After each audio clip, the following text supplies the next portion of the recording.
Okay, the question posted was this one. How do you simplify x plus y, the quantity, to the sixth power?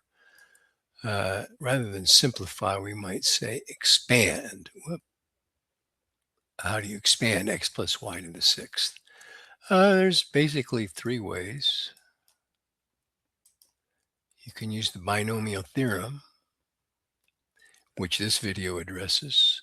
You can use Pascal's triangle to get the coefficients of each term. By the way, here's a picture of Pascal's triangle, and this is the row right here that we end up with when we use the binomial theorem for the coefficients of each term. You could use brute force.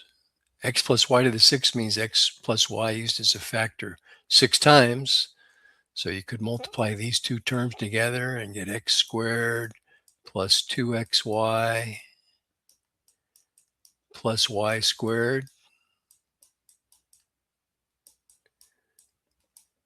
And then you could do that again with these two terms and with these two terms and multiply or square this quantity and then multiply by that factor again. Forget about it. Okay, let's use the binomial theorem.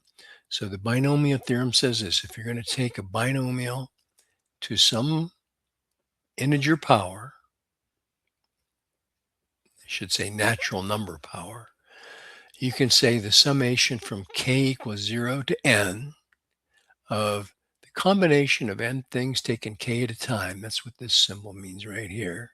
You could also write that as c nk, and then x to the n minus k times y to the k. This is if you go in descending powers of x. This is ascending powers of x. We'll use the first one here. So n equals 6. The summation symbol from 0 to 6 means there's going to be 7 terms in our expansion. And here's what the summation symbol looks like if you put 6 in for n. The k's are the ones that are going to change. They're going to k is going to range from 0 to 6, counting by ones. That's why there's 7 terms: 0, 1, 2, 3, 4, 5, 6.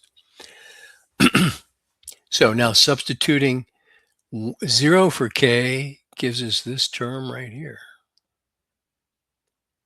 And the combination of 6 things taken 0 at a time is defined to be 1. So that's why we have a 1 right here.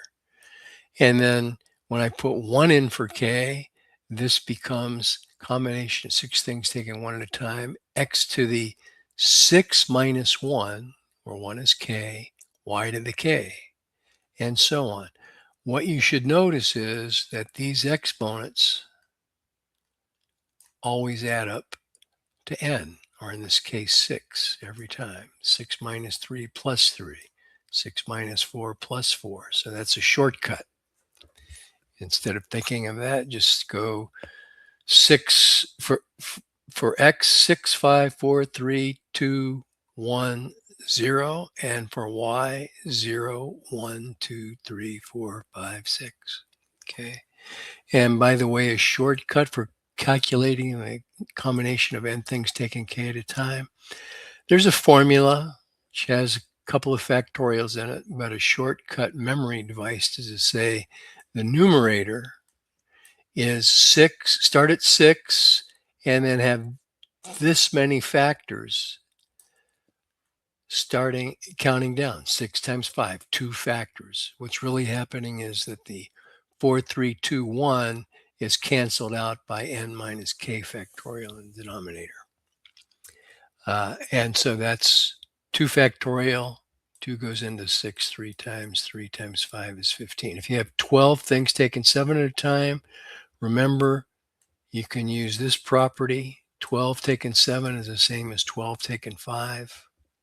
So use 5 factors in the numerator, starting at 12, stop after 5 factors, divided by 5 factorial. And that turns out to be 792. That's just an example. Okay, but there's your final answer. right there, the expansion of x plus y to the sixth. If you have any questions, go ahead and post a comment.